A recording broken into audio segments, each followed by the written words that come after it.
Good morning, everybody. Welcome to the second roundtable of the day that is focused on the role of physical exercise in aging from a psychosocial perspective.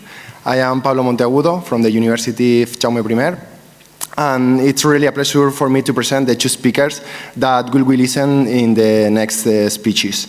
On the one hand, I want to present Professor Giancarlo Condello. He's an assistant professor at the Department of Medicine and Surgery, University of Parma.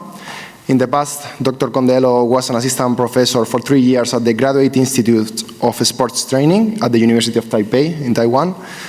His contribution of research is on the area of sport, physical activity, and health. And during his PhD program, Dr. Condello increased his knowledge and expertise on the area of biomechanical and physiological assessments at the University of Wisconsin in the United States. Over the years, he has developed an extensive multidisciplinary expertise in laboratory and field assessments for the evaluation of functional, physiological, biomechanical, biochemical, cognitive, and sport-related skills and abilities in athletes of different ages and levels, and also in special population as older adults. And he made use of a large variety of laboratory and field instruments and complex statistical analysis, including mediation analysis, concept mapping, and meta-analysis. On the other hand, it is also a real pleasure to me to present Professor Joana Carballo. Joana is a prorector of the University of Porto for the areas of international relations, sport, and quality of life in the campus. Besides, she is an associate professor at the Faculty of Sport from the University of Porto and former director of the Master in Physical Activity for the Elderly. Academically, her main research area is physical activity and health, with an emphasis on healthy aging. Furthermore, Joana is the leader of a geriatric exercise intervention program for community dwelling and institutionalized elderly adults named More Active, More Alive. Additionally, over the course of the last 15 years, she has published as author and co-author several manuscripts concerning the effects and associations of physical activity and several health and functional parameters. Throughout all her academic career, it has been Joana's key priority to study, work, and actively participate in programs committed to improve elders' health from a holistic standpoint and multidisciplinary approach, joining functional fitness, cardiovascular and metabolic risk factors, mental health, health-related quality of life, among other relevant health-related areas.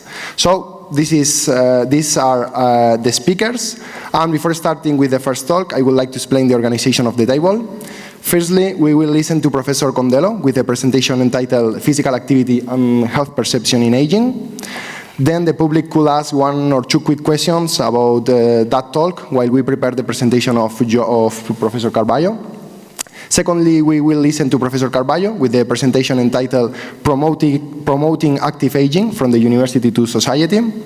And then we will leave some time to answer Professor Carballo questions or other to Professor Condello if there wasn't enough time to do that before. So, Giancarlo, it's your turn. You have about 40 minutes. I will use this microphone? Yes. Oh, okay. Do you want the other one? It's better this. Okay. Okay. Good morning, everyone, and thank you, Pablo, for your kind presentation. I would like to thank, of course, Cristina for the invitation. This is actually my second time already in Valencia for this Congress. So I was here also during the first one. And I would like to thank all the organizers for being here and all of you for the participation. Yes, I'm going to make a talk about the perception of health and quality of life. I try to give you some new idea using some different approach in terms of data analysis related to aging. And in particular, I will be here presenting a project of national interest granted from the Ministry of Health and Research in Italy regarding the healthy aging. So recently we will also listen about healthy aging, right? And I would like to start immediately to show you the group who work on this project, starting from the principal investigator of the national partnership, because this project was a national partnership among several Italian universities. So there was a principal investigator from one of the Italian universities in the center of Italy, and then the principal investigator of the research unit of the University of Rome for Italico, and of course all the other members of the University of For Italico. During that time, 2013-2016, I was a postdoc in the University of Rome. So I work on this project considering all the phases of the project and all the analysis. Of course, this was an important phase of my life in the University of Rome for Italico and my career as a postdoc, which allowed me to also enter into the university in terms of professor. So I started in the University of Taipei, and now I am currently in University of Parma. So it was an important step of my career also to explore several aspects of sport and exercise science in general. So we are here talking about aging, right? So we try to share knowledge and our experience regarding aging. And we all know that aging is a multifactorial issue. This aging process is influenced by several factors, several aspects. We cannot look at the aging focusing on a single component. We need to have a multidisciplinary approach when we look at the aging, since during this process several changes and modifications happen, and what we try to do is to control all these changes during aging process. So we have to look at the body composition based on the modification that we will observe getting older. In particular, we observe the decline in the physical functioning, in the cognitive functioning. So a decline that we try to reduce. We try to interfere with the regular process of decline during aging. But we can look also at the habit that can change getting older. Habit can be related to physical activity partner, sleeping partner. An important part of aging is self-perception. So the way we perceive several aspects of life may change during this aging process, and we cannot forget the social and emotional aspect of aging.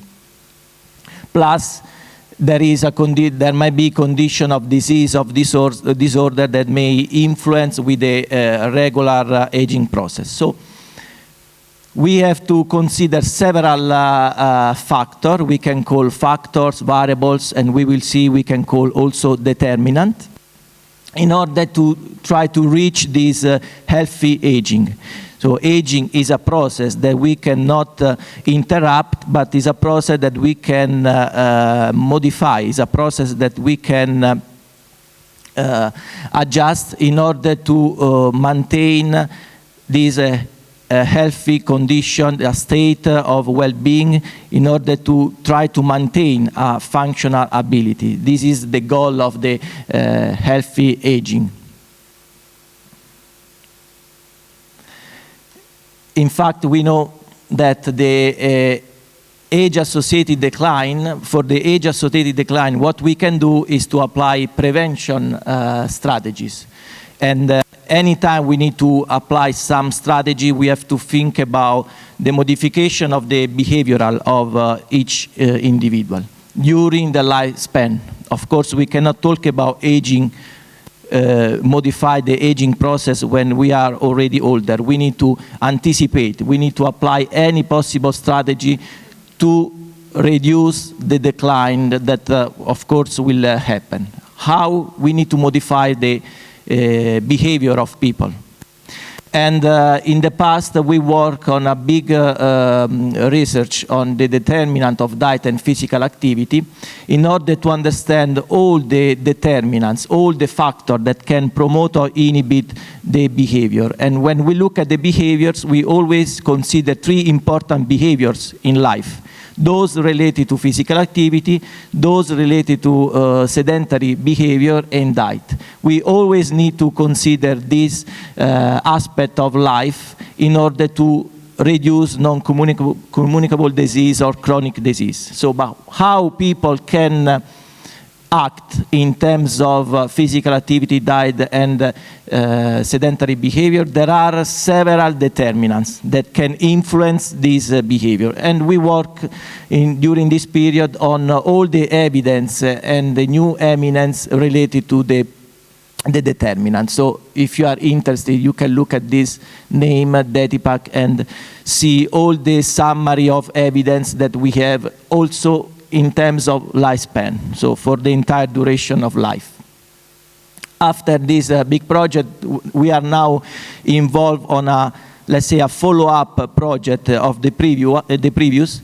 Of course, all of these projects are funded by the European Commission and are always a big partnership among European countries. So I would like to share also this new project with the hope that all of us, my colleagues, all of you, can be interested in order to work again on the possible determinant that can influence physical activity in specific settings of life. In order to provide policy maker the proper guideline, the proper evidence in order to change the action for the promotion of active lifestyle and have an healthy impact, of course, on the population. So this is an ongoing project. Until 2024, you can get into this project with this website. As you can see, there are already several countries involved, starting from Europe, of course, and then we are moving also out of Europe. So I strongly suggest you to have a look of this project, because we try to understand how we can modify the behavior of people, okay? Because we are talking here that we need to promote physical activity, we need to promote healthy lifestyle, but how we can really change the behavior of people in order to let them engage in positive, healthy lifestyle. As you can see, I use this term, determinant, many times. So today I also try to give you some methodological knowledge. And anytime I use the word determinant, I refer to a causal variable. Okay?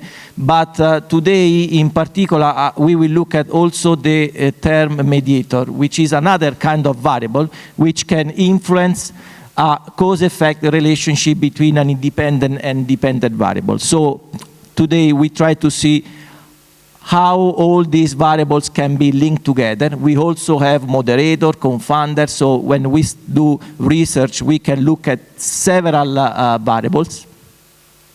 So we have this kind of conceptual model. We can have an effect of A on C, which is an independent effect of a determinant on C, or today we focus on more complex model that is called mediation analysis, because we have the action of this mediator. And the mediator, we will see, is an influence on a regular relationship between two variables. So thanks to the mediation analysis, we can find the link between independent, dependent, and mediator variables. We always look at this model.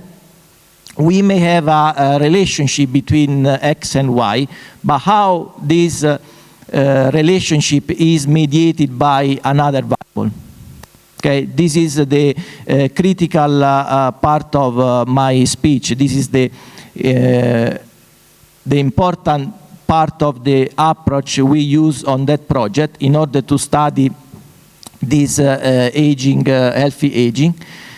And anytime we have this model, we can have a direct effect of X on Y or a effect of X on Y mediated by another variable. By the end, we will have a total effect. So the total effect of X on Y is the combination of direct and indirect effect. So let's start to have this thinking.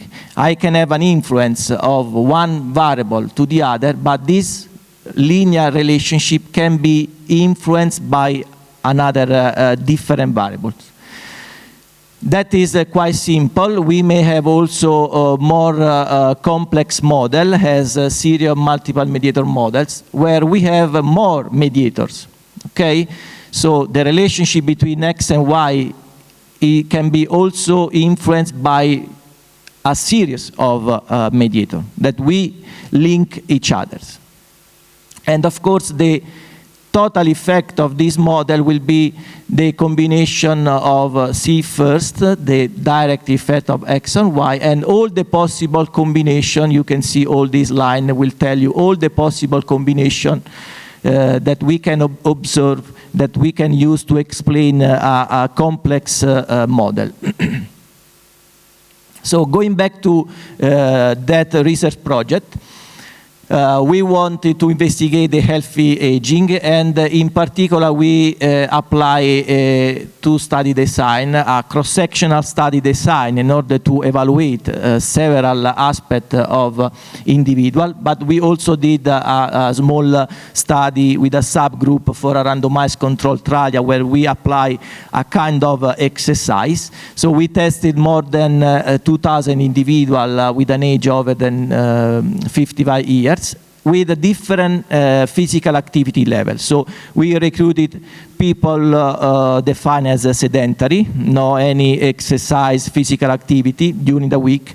People who were physically active, so used to train more than 2 times per week, and senior athletes.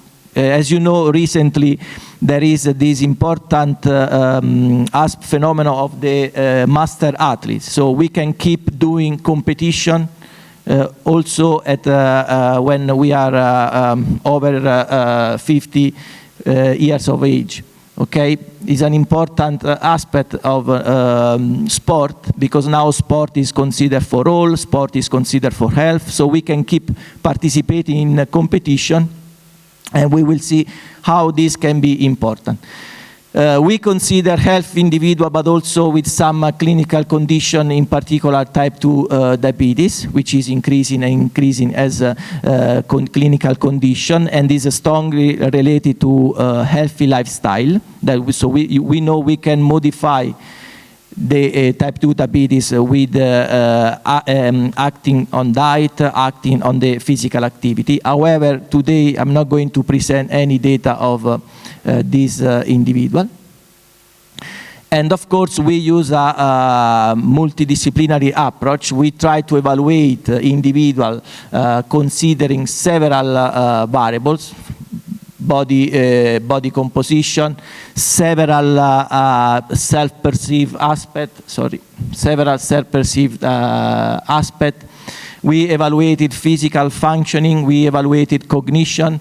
In particular, we also combine physical and cognitive functioning, which is the dual tasking, as we know is the combination of motor and cognitive tasks. So we older individuals are exposed to dual task situation in which we need to allocate resources on the physical task or on the cognitive task, and getting older, this allocation of resources can change. So it is an important aspect of aging. We also look at some stress-related responses. We perform gait analysis on several tasks. We evaluated physical activity and sleep patterns, dietary habits, balance control. So we try to apply this multidisciplinary approach for the evaluation of aging. But the main endpoint of today's speech is the quality of life, okay, which is actually an important endpoint for medical and health research. However, if you investigate the literature on perception of health and quality of life, as I used to refer today and in the paper that I will propose, we do not have any consistent definition. So we may have a different definition for health-related quality of life, for quality of life. So there are some differences, there are several definitions. Unfortunately, we do not have any consensus on that. In particular, from this article debating the differences among this terminology, you will read these sentences that I would like to share with you. So the concept of health-related quality of life overlaps with that quality of life. However, it is difficult to make a difference between these terminology. So it's quite also controversial. In literature, we are not really able to make a proper definition. However, we focus on this aspect of perception, because the important aspect that we need to consider is our individual perception, how we feel in a healthy condition, how we feel we have a good quality of life. So the issue is an objective evaluation, okay, that we will do using several questionnaires.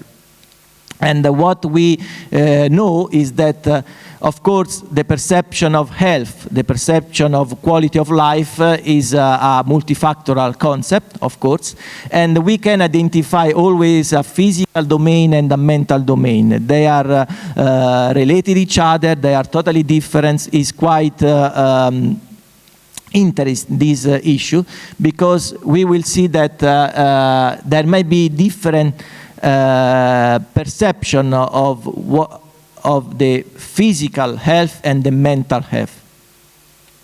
For sure, the perception of health and quality of life is influenced by individual factors.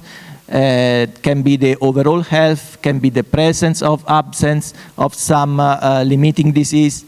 Is based on self-esteem, is based on cognitive efficiency or dysfunction, but there are also some socio-environmental factors that may influence this perception. And what we know is that even if we may have some physical impairment, however, we can still have a good mental health perception. So anytime we define quality of life, we will move from a physical domain and a mental domain, and there is not a prevalence of the physical domain. There is more a prevalence of the mental domain.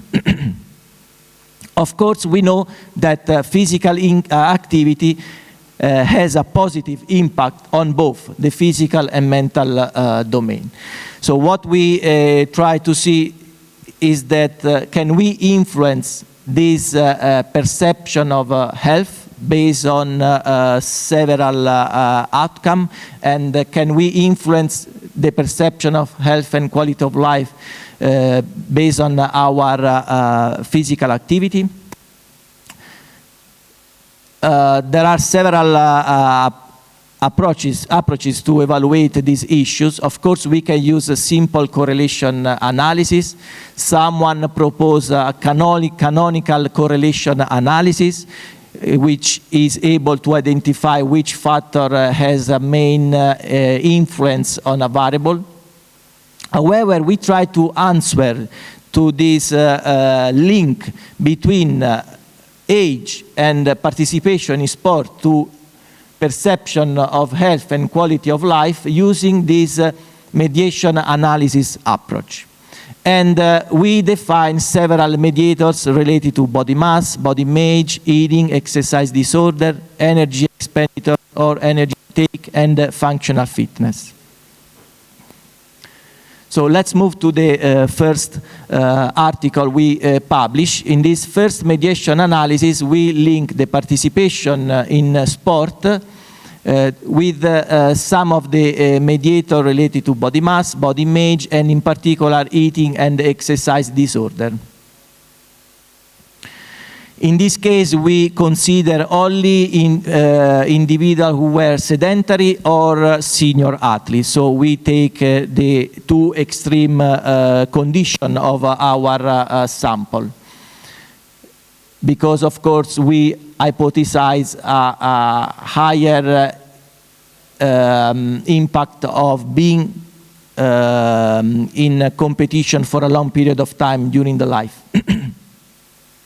Perception of health and quality of life was always measured with a survey, this popular questionnaire SF12, in order to have the physical and mental component of health. In this case, body mass index is to have an idea of body composition, body mass. We use the body image dimensional assessment, which is a questionnaire to evaluate the dissatisfaction or satisfaction about the perception of my image. And then we also propose a questionnaire to understand the attitude about eating in order to identify any eating disorder. And since we included senior athletes, we also evaluated the possible negative approach to exercise with an exercise-dependent scale. Okay, in order to identify any disorder related to the excessive dependence from sport. So we built this mediation serial multiple mediator model. As you can see, we put as the activity level, sedentary or senior athletes as the independent variable, and as dependent variable, the physical and mental component of health. And then we have the score for the eating disorder, the BMI, the score for the body dissatisfaction, and the score about exercise dependence. Of course, this was based on a difference between athletes and sedentary individual in terms of physical and cognitive component of health. And this is the results of the mediation analysis. It might be difficult to understand, but I try to explain you very easily. So there is a direct effect of activity level on only mental component of health. So participating in sport allow you to have a better mental perception of health. However, this perception of health is also influenced by BMI and the body dissatisfaction. How? We athletes, of course, we allow you to reduce body mass index, and if your body mass index is lower, you may have a better perception of your body image, so you have a higher satisfaction of your body image, and this will has a positive influence on your mental perception of health. So we did not find any effect on physical component of health, okay? Only on the mental component of health. And this is an important results that we found for all the analysis we did. In the second paper, we changed the independent variable. We consider just the age. So we try to link the age to the perception of health and quality of life. But this time we change the mediator. We consider energy expenditure and energy intake. Of course, energy expenditure will be a factor related to your level of physical activity. And then we keep body mass and body image. So this is consistent with all the analysis. In terms of energy expenditure, we use armband, sensor armband, a device able to measure the step, to measure energy expenditure. And then we use a simple diary to understand the energy intake, both energy expenditure and energy intake for 7 entire days, in order to have a real understanding of the habits of individual for energy intake and for their level of physical activity. Then we keep BMI and BDI and body dissatisfaction similar to the previous study. So we built this model. In this case is the age as the independent variable, so getting older, and the physical and mental component of health. In this case, we created this model adding the energy expenditure, energy intake, BMI, and BDI. And the results is this. As you can see now, the model is even more complex because we have several pathways, but it is important to highlight that total energy expenditure is always related to the other factor. So getting older has an influence on mental health, and maybe is a surprise, but getting older increase the mental perception of health. Okay, it may be surprising, but this result is pretty consistent. But this direct effect of age on a mental component of health is also mediated by the all the mediators. So getting older, there is a reduction of energy expenditure, which guide all the other mediators. Because if you reduce energy expenditure, you reduce also energy intake. This result is controversial because there is not a direct link between energy intake and BMI, which means BMI decrease if the energy intake increase, and this is a little bit controversial, but of course we know all the limitation of BMI and also the limitation of the energy intake, which is just was the number of the kilocalorie and non the proportion of all the macronutrient. But the reduction of BMI will induce a reduction of body dissatisfaction with a reduction of mental health. So again, we found a direct link between the two variables and a pathway including all the mediators, where the energy expenditure is the more important because it's able to influence all the other mediators. When we think about energy expenditure, of course, we think about the level of and the amount of physical activity that we can do daily. So how we can increase this energy expenditure and influence all the other aspects that we include in this model, of course, is increasing the physical activity level. The last one, which is still under review, we try to link age and perception of health and quality of life with functional fitness. So we propose several tests in order to measure flexibility with upper body and lower body flexibility. We measure strength for upper body and lower body.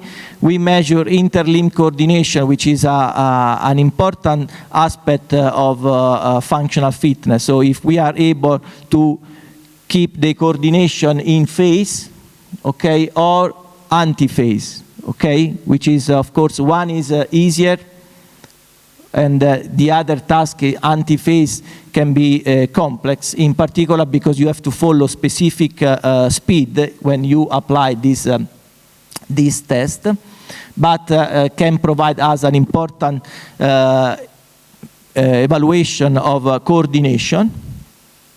and endurance with a simple 3-minute walking test. So how this aspect of functional fitness can influence the relationship between age and perception of health and quality of life. We built it again, the model, and the link between all the mediators was in this order: flexibility, strength, coordination, and endurance. And these are the results. Of course, we divide for upper body and lower body. In case of upper body, we found again, of course, an effect of age on mental health, but this is obvious because it's the same analysis I showed before. So getting older, in any case, you can maintain your perception of mental health. But in particular, this relationship is also mediated by arm curl, so the strength of upper body, and the coordination both in phase and anti-phase. And in this, we have a negative total indirect effect considering these two mediators, because getting older, of course, there is a reduction of strength with a reduction of coordination, but we will see that this negative effect is considered as a negotiation of that individual does to preserve mental health. Similarly, for lower body, we have also an influence of the flexibility test, the chair, sit, and reach, while the test of endurance never entered the mediation model. So it seems like endurance is not related to this relationship between age and mental health. But even if there is the two models demonstrate that there is a reduction, there may be a reduction with advancing age in the physical fitness. However, the mental component of health is always maintained high.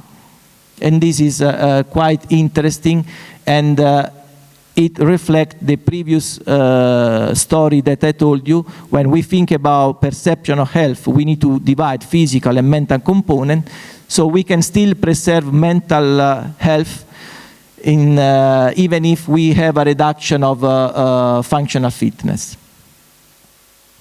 So by the end of all this mediation analysis and this article that I showed you, we observe a lack of pathway for the physical component of health. And this, as I told you, is also in line with the previous research demonstrating that even if there may be a reduction in the physical functioning, we can still keep a good perception of health. And also because our participant already demonstrated high score in terms of both physical component and mental component of health. What is interesting is the direct effect, and the effect was positive, of age on the mental component of health. So getting older, you maintain a good perception of a good mental perception of health, even if there might be a decline in physical and cognitive function. Why? Because in literature we can look at this phenomenon, which is called the paradoxical trend, because functioning may decline, but perception of mental health is maintained. It is called paradoxical trend because we can observe behavioral changes getting older, because we may reduce mental distress, we have a better capability to cope with stressful changes, our selectivity for socio-emotional aspect is we have more selectivity for social emotional aspect, we increase in wisdom, and we have a better ability for emotional regulation and decision making. So based on these behavioral changes, we may preserve our mental health. What we found consistent is several pathways for the mental component of health. And in particular, we have a lifelong participation in sport that can influence your body composition and your body image satisfaction. So the message is that the participation, the long life participation in sport, getting older, will allow you to have a better perception of your body. The total energy expenditure in isolation and in combination with other mediators can influence the perception of mental health. In particular, we also found 4 mediator pathways that are important to relate energy balance and body image and body mass. We observe this decline in functional fitness, but is positively negotiated in order to still maintain a good mental health. So we should give more relevance to the mental component of exercise. So as a take-home message, and I finish, try to stay in time, we observe that with this mediation analysis approach, we can explore the issues related to healthy aging in a more integrative way, with a more integrative technique. And it is important to highlight the lifelong participation in sport and exercise. We should give more value to the mental component of health with the implementation of exercise intervention programs. You can have the list of publications I put in my presentation, and let's keep this. Thank you for your attention.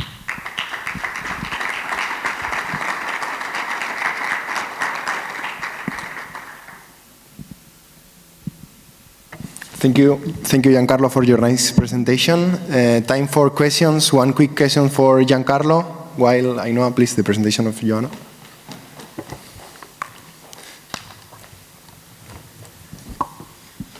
Una pregunta.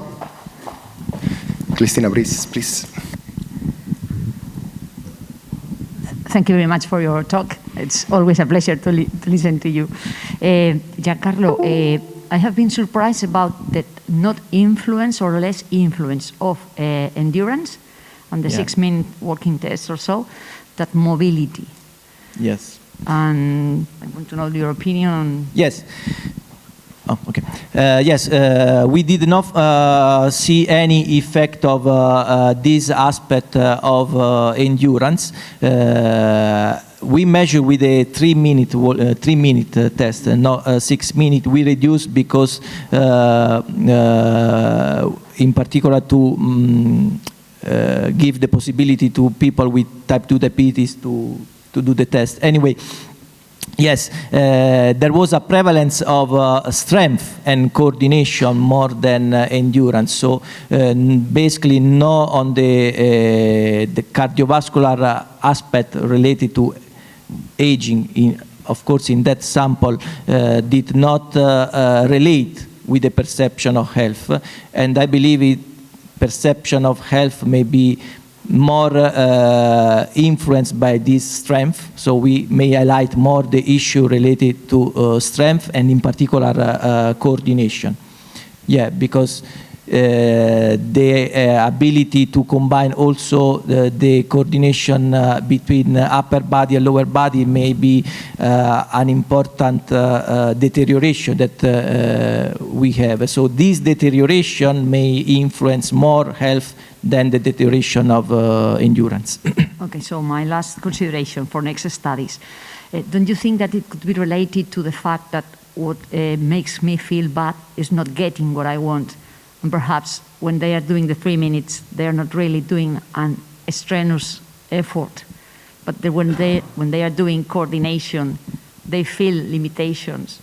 It might be a limitation. In fact, the test is also at different speed, and I can tell you, observing the participant doing the test, it for sure can be a limitation. But the score that I presented is a combination of the 3 speed and the in fact, to reduce the limitation induced by the difficulty in doing the test.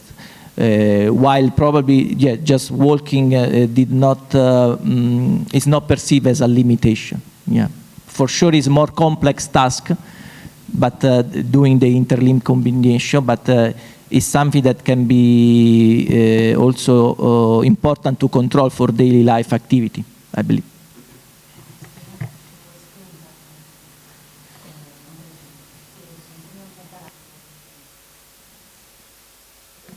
Raquel is asking about if you consider gender for the mediation analysis and if was any difference. Yeah, the mediation analysis was always built on the previous analysis, considering gender, activity level, and also age.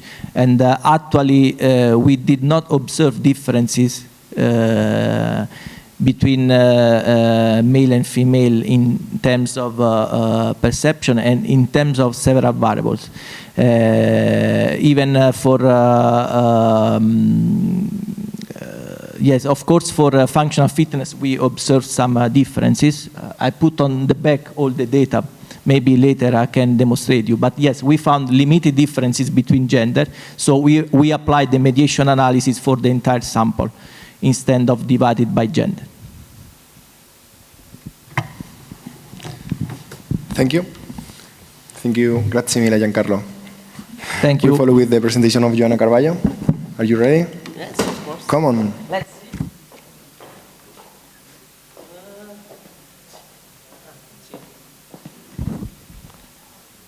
see. Good morning. First of all, I would like to thanks for the invitation, Cristina. Muchas gracias. Que si no entiendes inglés, que pueda hablar un poco de portuñol. ¿Sí? Es un placer me quedar por ahí en Valencia, que es preciosa para mí. And what Cristina asked me to speak a little bit, it's about promoting active aging from university to society. What I will try to do is to show some aspects of my community exercise program in sports faculty at the University of Porto as an example of this link between the university, the society, between the link with the society and the students and the research. So it's more or less these three main topics that I will talk about. So why are we here talking about successful aging or healthy aging, as you know, and you are listen to that. And the first is when you look for the numbers, of course, we must be here. It's even more and more, we will have older adults. So the proportion of older are increasing and the number of children are declining. So we must think always how to look positively for this age group. And of course, this is, I would say, a century of change.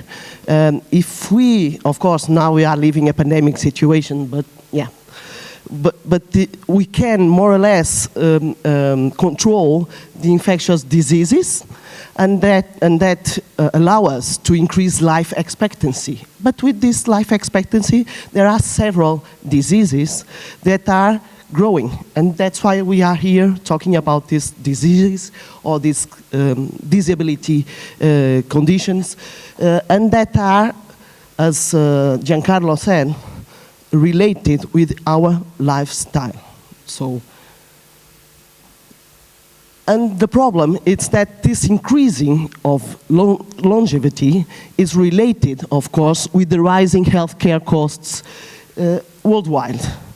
And as the number of the persons with 80 and more increase, we will have more and more health costs, and we will have more and more to think about how to give some quality of life and how to give some dignity to these older persons.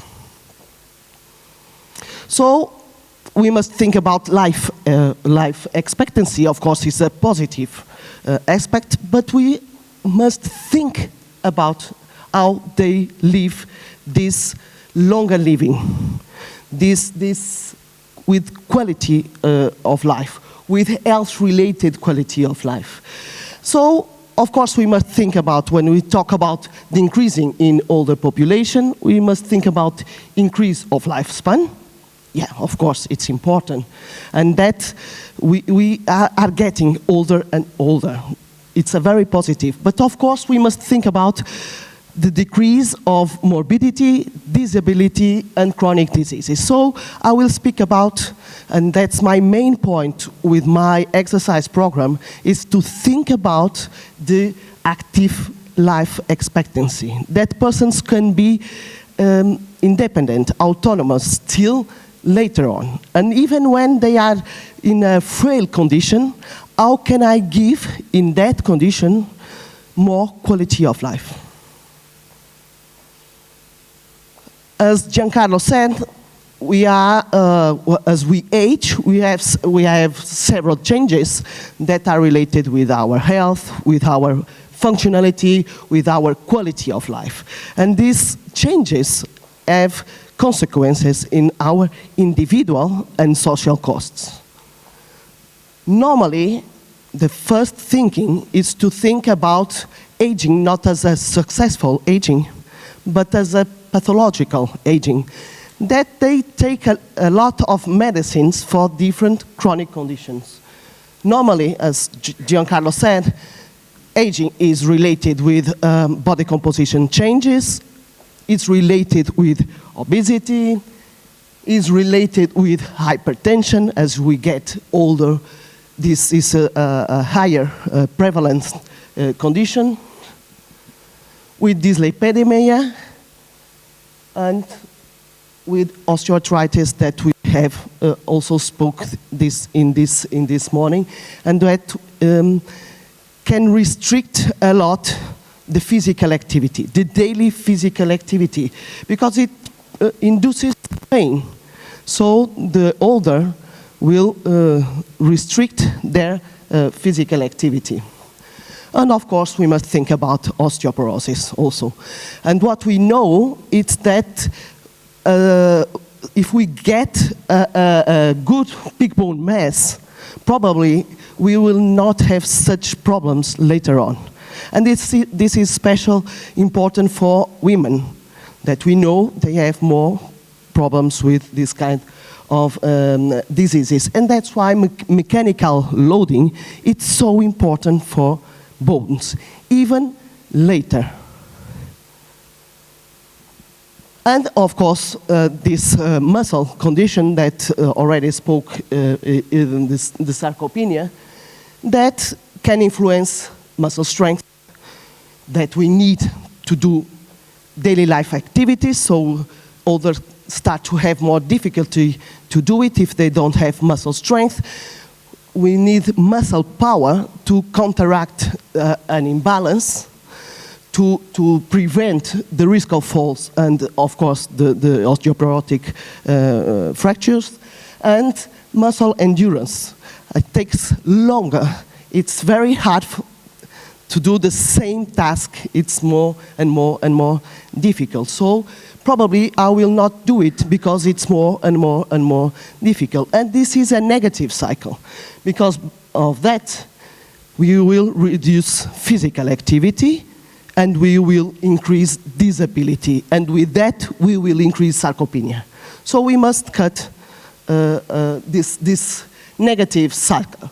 And of course, all of these conditions are related also with mental health, with depression, and also with dementia.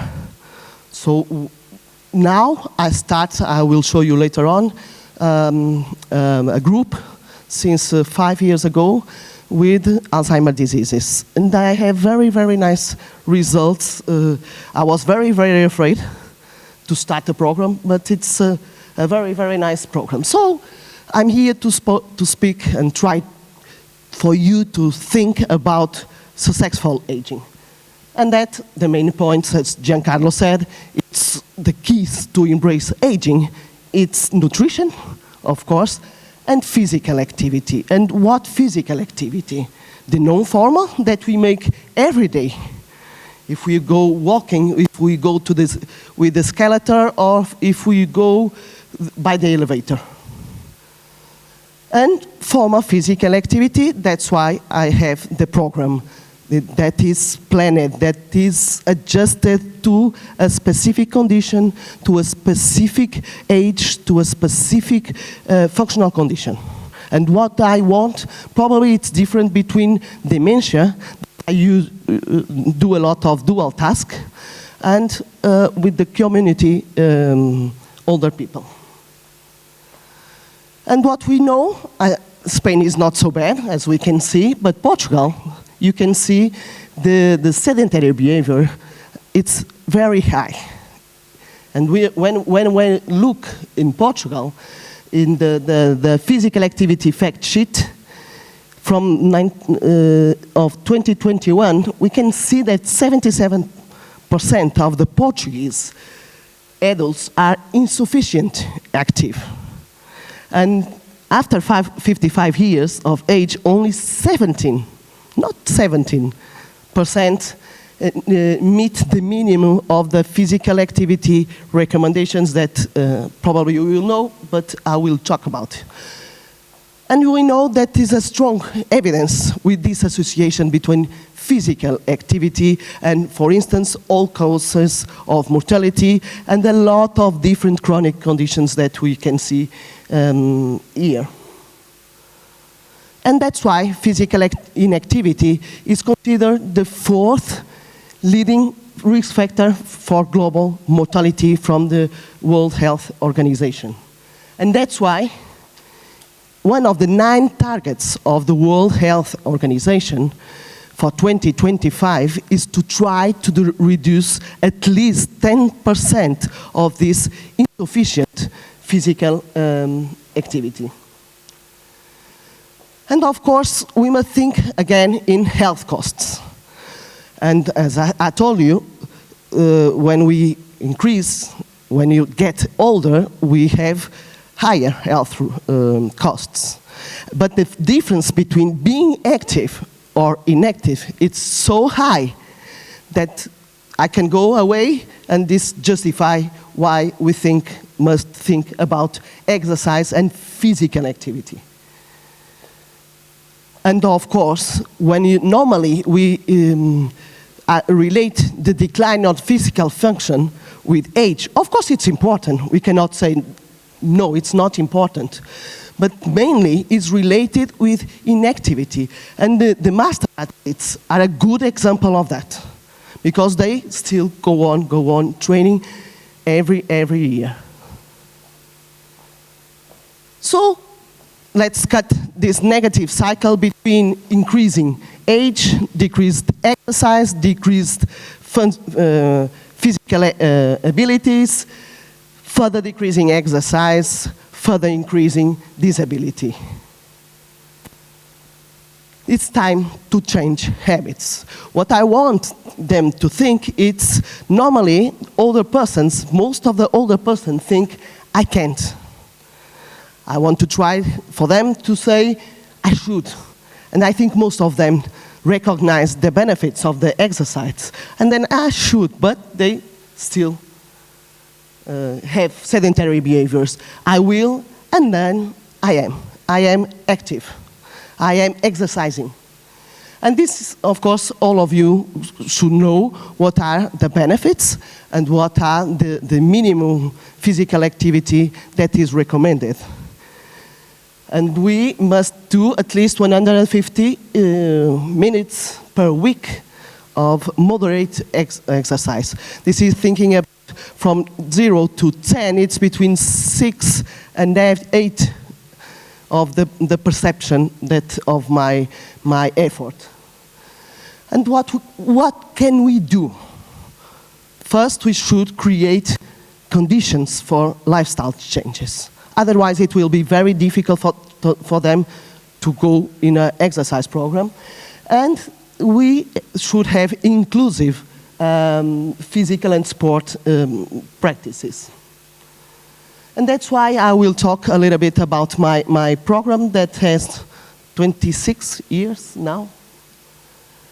And the benefits, they are here.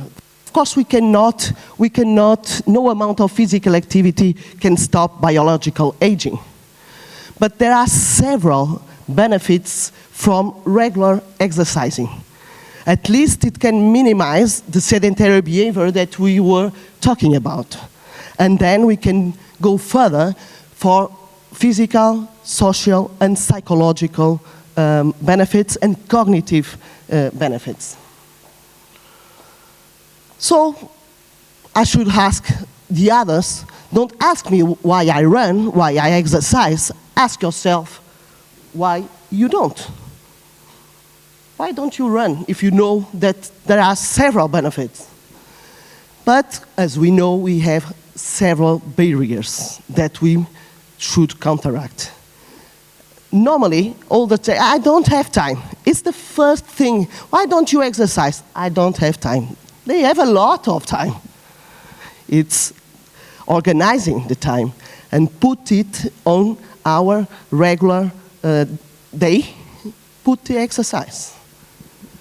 And of course, there's the lack of energy, little support to exercise. It's also very important. That's why, for instance, with dementia, the exercise session was with the person, the older that has dementia, and their caregiver. In that way, it's much more easier to do it. And the other main problem is ageism.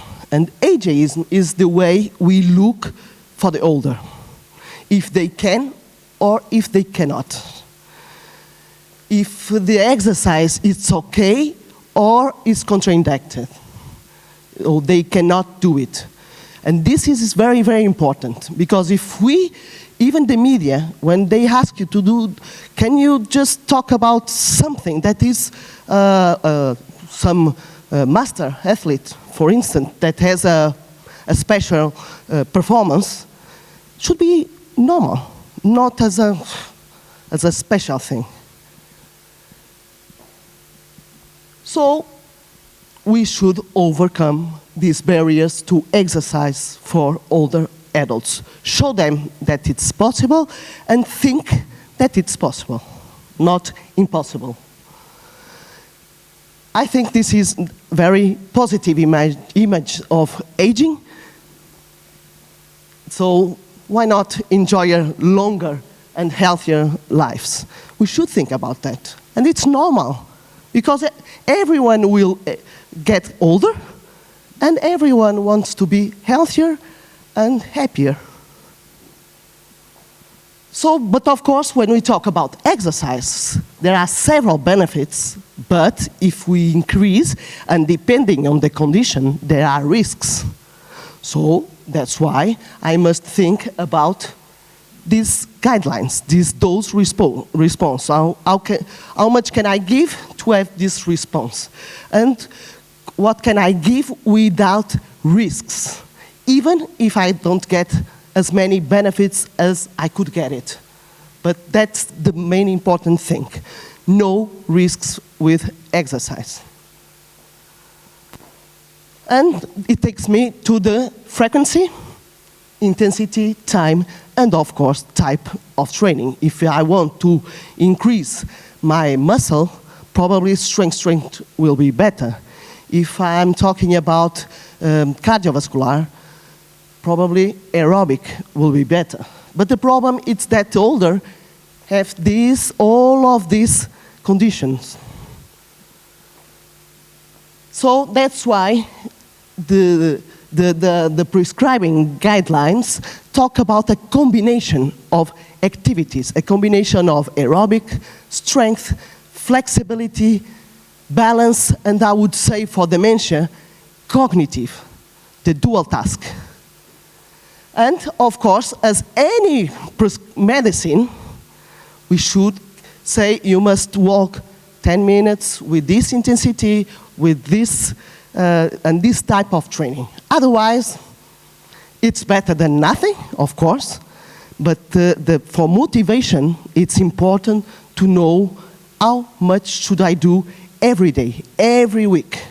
And what type of kind of exercise should we do? I will put some image of my program. I use aerobic training. I have several groups. Some of them training 3 times per week. Others train 5 times per week. Others train only 2 times per week. But what is recommended is 2 to 60 minutes at a moderate intensity. And what is very important for me is motivation.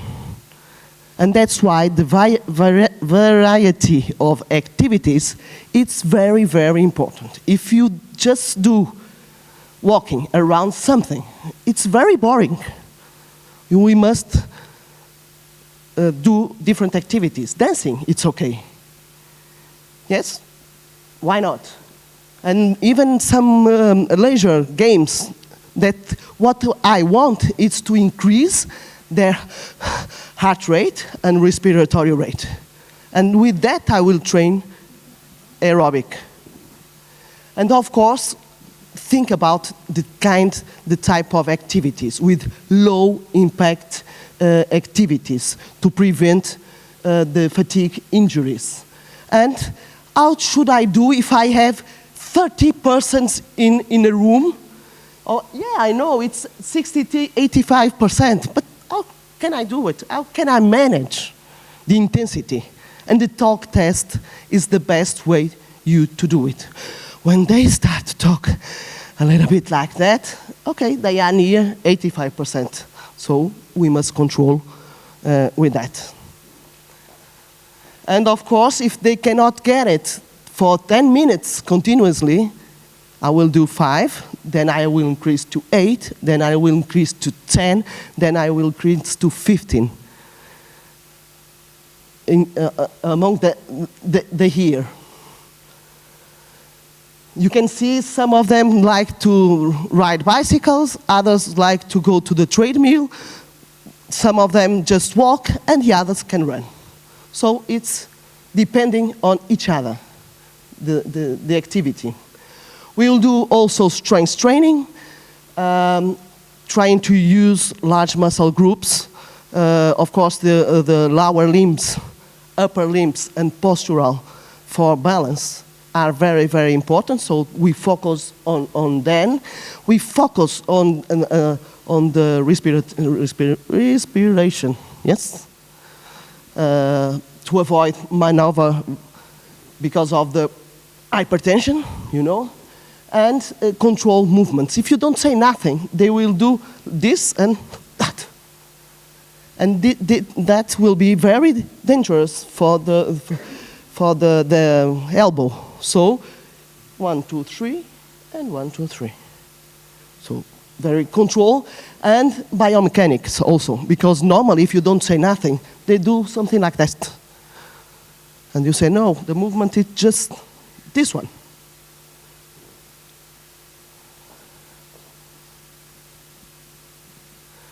We have also in this in the middle, when he arrived to my exercise program, had a stroke, AVC, had stroke, and the left part doesn't move at all, and now you can see is very, very good. So we also do some balance and mobility training, progressively increasing the balance change, using different kinds of material, different kinds of exercise with eyes open, eyes closed, not everyone. Of course, we must prevent risks. Normally, we do in couples, or if we work with frail, with the teacher, with a person. Otherwise, the fall could occur. And flexibility training, it's also very important, but flexibility for the daily life, because they need flexibility to dress. They need flexibility to put the shoes on. So that's this kind of functional flexibility that we should train with it.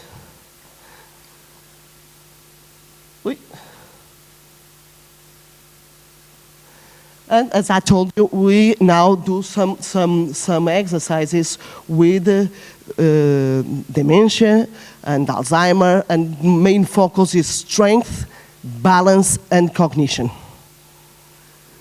So but you know, they have much more difficulties than the others.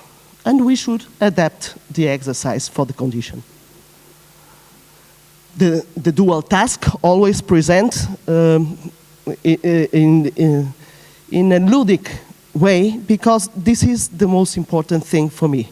It's the motivation to, we have difficulties to call them to start to exercise, and then we must retain them to continue to exercise. And that's why I think that one of the success is also the conviviality of the elderly with graduate and postgraduate students. They feel like they are equal, and they talk about everything with them. And that's very, very nice. And students, it's also very important because they became able to articulate this society extension, the university with the society, with teaching, with research.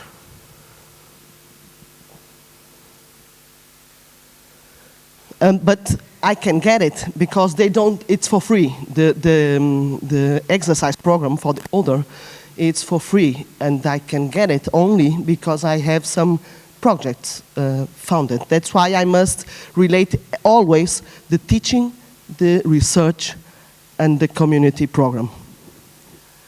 And we have several, don't worry, several papers that we are making concerning different situations in this peer review with these students and with these postdocs and master and PhD students, and of course with our older, that if we ask them to do something, they always say yes.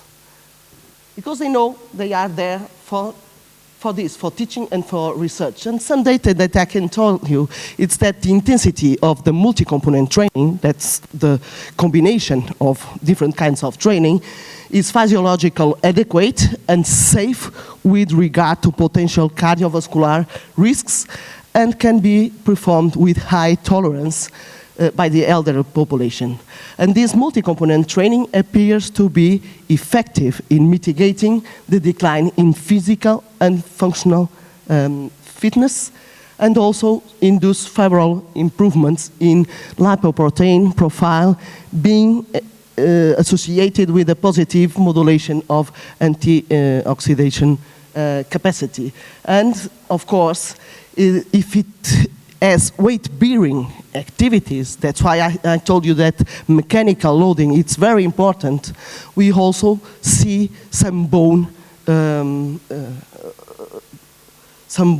changes, positive bone changes. But more important than that, it's when you ask the perception, how is your body after performing these exercise sessions? Namely, in women that normally that exercise could empower women that normally they didn't exercise in their adult lives, in their adolescence. They didn't. So it's very important to see as the changes in the perception of the body with exercise. And now I have this body and brain project that is the Alzheimer, and I just want to tell you something. This multi-component is feasible, and the attendance that I was very, very afraid, it's very high, higher than 85%, and the retention, it's also high. But of course, as I told you, I put the caregivers in the same exercise session. And I think that's one of the main important points to have this success. And when we analyze, we see that preserves functioning, that's very important, and of course attenuates some neuropsychiatric symptoms.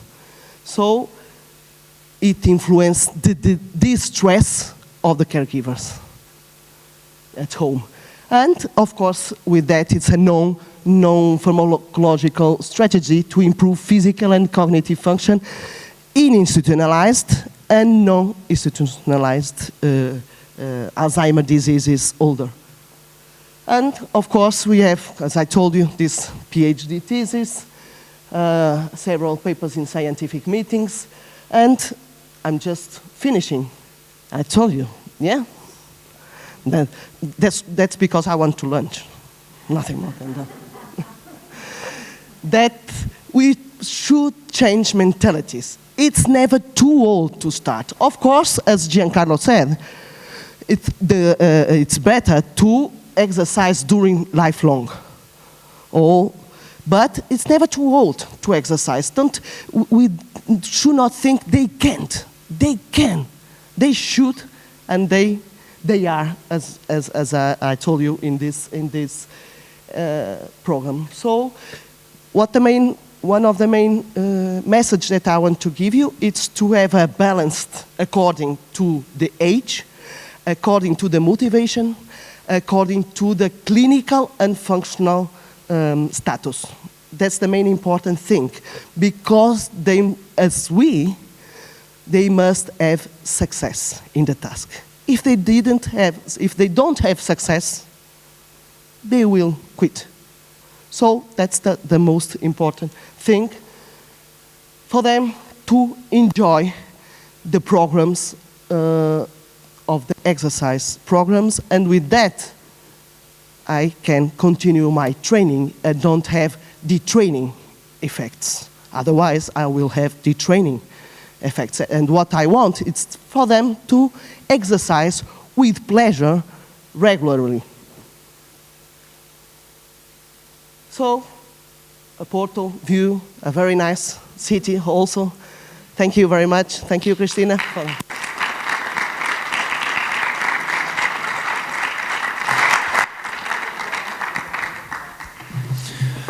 Obrigado, Joanna. Thank you for your fantastic presentation. Now it's time for questions. Tiempo para preguntas.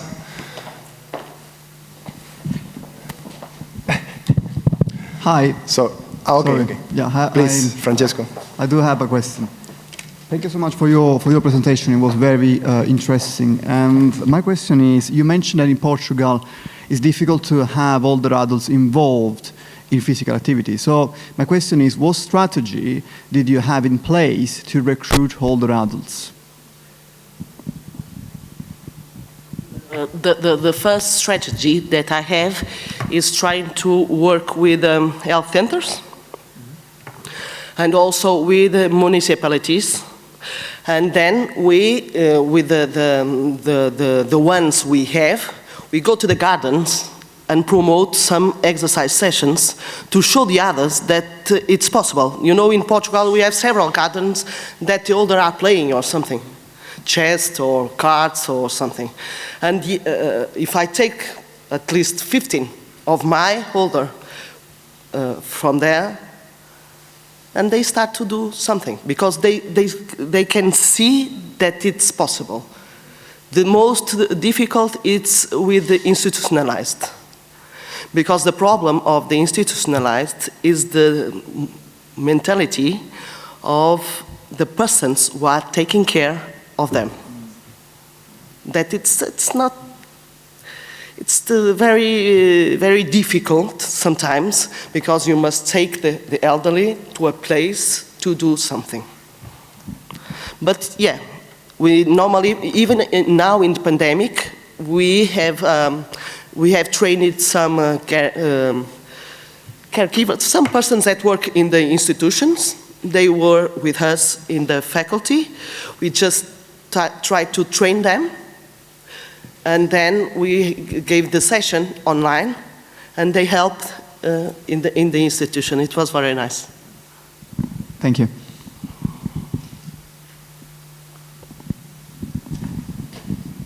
My question would be, how do you get to involve the pupil, the students? Because as you can see here, we are not very lucky with involving students in elderly people. Can you explain us if you have the subject as a subject in grade, and how do you, because one thing I like besides Oporto was that the way you had structure all the studies, so you have the PhD, the postgrad, graduate, so on. Okay.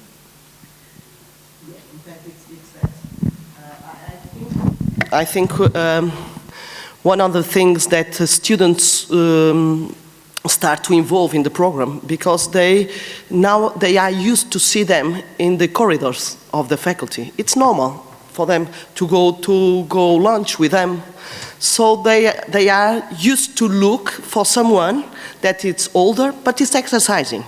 You know, when I start the strength training on the machines, a lot of colleagues said, "Are you crazy?"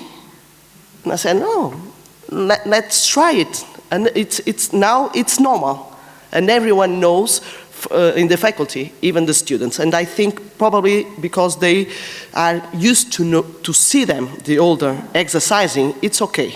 And the other, it's how we organize, because I'm the coordinator of the program, and then I have postdocs and PhD students, and that they are the ones who are managing the exercise sessions depending on their research. If it's more related with bone, if it's more related with respiratory aspects, they design the program for that year, for that years.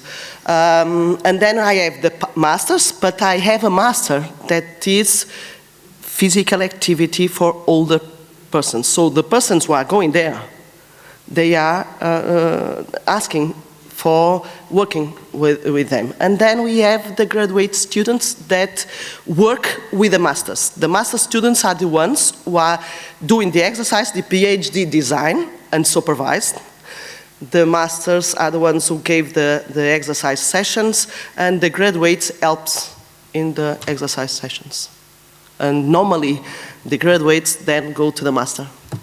And that's how it works, and that's the only possible way for them to be free of change. Otherwise, it will be impossible. Of course, I have the projects, but in fact, it's an internship, so I'm not paying for the students. The last one. So, Joanna, in the last edition of this conference, 6 years ago, and today also, you have talked about the low adherence in physical activity programs in older adults. So, how could we improve this data of adherence? The adherence, it's the problem that he asked me. So we must show that exercise is possible. It's not impossible, because normally everyone thinks it's impossible. Why are you doing with dementia, or why are you doing with the frail? Because they are in wheelchair, cadeira de rodas. But we can also do something with and the other problem is the retention, and that's why I said, because normally they can, okay, I will try, but if it's not for me, I will quit. So you must, as I said, everyone has a task in that exercise. Don't leave that person always behind. Of course, he will quit. So I must think about the exercises involving everyone.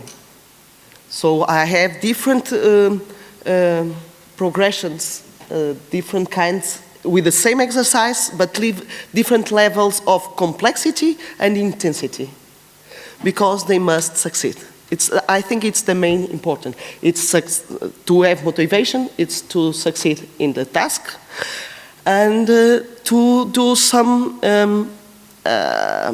pleasant activities that they like. Otherwise, if you don't like to go swim, why should you swim? Because it's good for your health, but I don't like to swim. So try another activity, and that's why we are, and I think one of the main important aspects, it's the sociological and sociological aspects, because most of them are alone at home, and we should do exercise that they can start meet with each other, for instance, dancing, and trying to speak with each other. And it's very funny, because with an hour of exercise, and I know was there, they took almost half a day or more, because they went to the faculty to have lunch, and then they exercise, and they go again to the something, and if the weather is okay, they are just walking with each other. I think the social aspect, it's very, very important. Thank you for these nice reflections. And finally, I will to summarize 3 key ideas for this roundtable. One, the importance of energy balance with advancing age because of its linkage to body mass and body image dissatisfaction. The second, the crucial role of an active lifestyle and habitual sport participation in determining physical and mental health perception at advanced age. And then the beneficial effects of multi-component training in healthy adults, but also in adults with several pathologies. So that's all. Thank you, Joanna. Thank you, Giancarlo, for your presentations, and see you later.